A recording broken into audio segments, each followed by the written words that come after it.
Hey everybody, it's a big baking day in my kitchen. I want to showcase a couple of different tools that I think you might find helpful to make life a little bit simpler in your kitchen.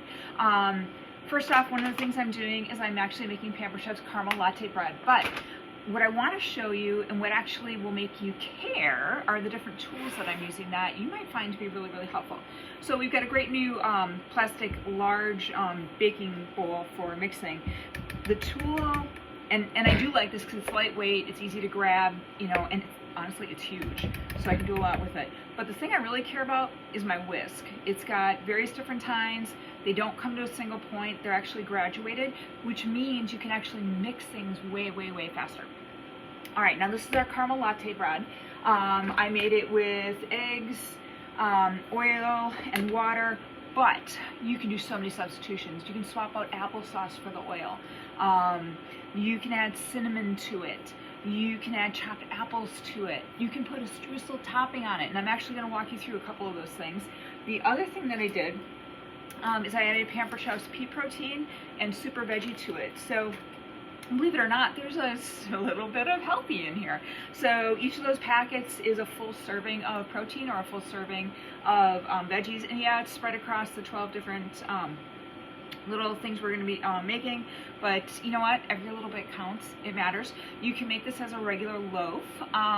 You can make it as a large muffin in our large muffin pan. You can make little cupcakes. You can make mini cupcakes. It really doesn't matter. I am actually, because I want to share these with some people, I'm actually making these in our brownie pan, and the square openings in the brownie pan kind of throw people a little bit, but you know what, you can use round cupcake liners in here and it works just fine. So I am taking Pampered Chef's large scoop, and this is awesome for stuff like this, and I'm just going to do one scoop in each one. Easy peasy. So just go on. And I want to make some of these a little bit different. So I'm going to get some of this stuff in here. And then what I'm going to do is actually, oh, that one needs a little bit extra. I'm actually going to go and add some chopped apples to the batter. You can add pecans, walnuts, you can add whatever your heart desires. Okay, so that, actually I'm only going to do apples in a couple of these. So let me get two more in here. And you see how easy this is? What's nice is that they're going to be all even because the scoops are even. So easy peasy. All right, so I've got that. Actually, there's a lot of batter left. I'm going to have more than 3 in there. Oh, okay. So I've got a plate to put this on. And for the apples, I am actually just going to take, and here's a really, really, really cool tip for you. I've got a Granny Smith apple. When you're using the apple wedger, which I love because it has the nice cover that goes on it, so, you know, these are all knives down here on the bottom. When you grab this from the bottom, you're pushing your fingers onto a knife. Ask me how I know this. No, don't ask me how I know that. Anyway, but it has a nice cover, so you can actually reach in, you can grab it, it's going to be protected, and the kids aren't going to get hurt. But when you're actually doing the apple with either this or our corer, turn the apple upside down, okay? The top part of the apple has a wider base. The bottom part has a narrow base, so it's more rocky. Turn it upside down to use it. And by the way, if you're giving your kid a whole apple to eat, you know what you do? You core it first, because that way you won't find a core underneath the couch or on the porch or anywhere else. So there's a little tip for you. But I am just going to grab my little small bar board. Gosh, if you guys don't have these small bar boards are so nice. I've probably got 3 or 4 of them in my cabinet. They're dirty all the time. Small, easy to grab. They get silicone on the edges, so they stay where you put it. Measuring markings, all that fun stuff. And all you do is you just rock this, and now you've got all these pieces. So what I'm doing is I've got my food chopper, and I'm going to grab, I don't know, 3 pieces, I guess. I'll just grab 3 pieces in there, and I'm just going to go ahead and chop. Oops. Let's get that in there. Oh, that one apple's in the way. Hang on a second. There we go. All right, so what's nice about the food chopper is you can actually use this bottom piece as a cup. You can lift it up, you can chop, you don't have to use the bottom part, you can chop directly on the cutting board. I just do whatever I'm in the mood for.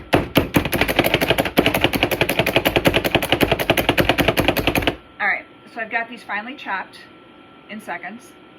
Look how cool that is. And I'm just going to dump these in here. And we're going to mix them all up. And we're going to bake them with the chopped apples. Is that cool? I love this. Alright, so mix it up. Yum. Chopped apples. Oh, this is going to be so good. Can you imagine caramel latte bread with chopped apples? No. Okay. So, let me move that out of the way. Let me bring this back over here. Oh my gosh. This looks so good. And I'm gluten intolerant. This does have gluten in it. Over the years, I've gotten to the point where, you know, I can probably have like a corner piece of it. This is going to be really hard. If I eat any more than a corner piece, I'll get sick.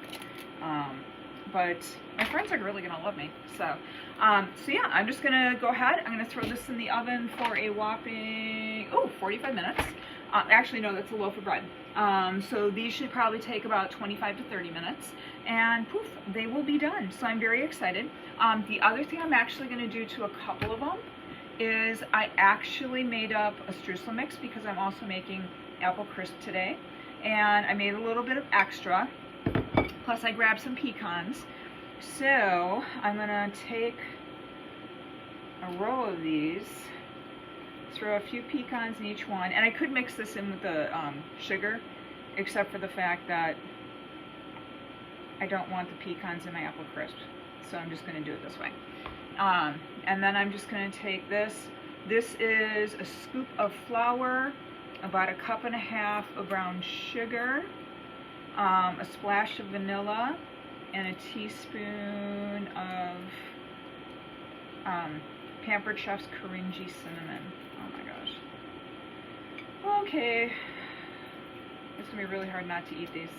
So, anyway, and my chiropractor's office, by the way, is getting a bunch of these. So, if you go to my chiropractor, you can tell them how jealous they are.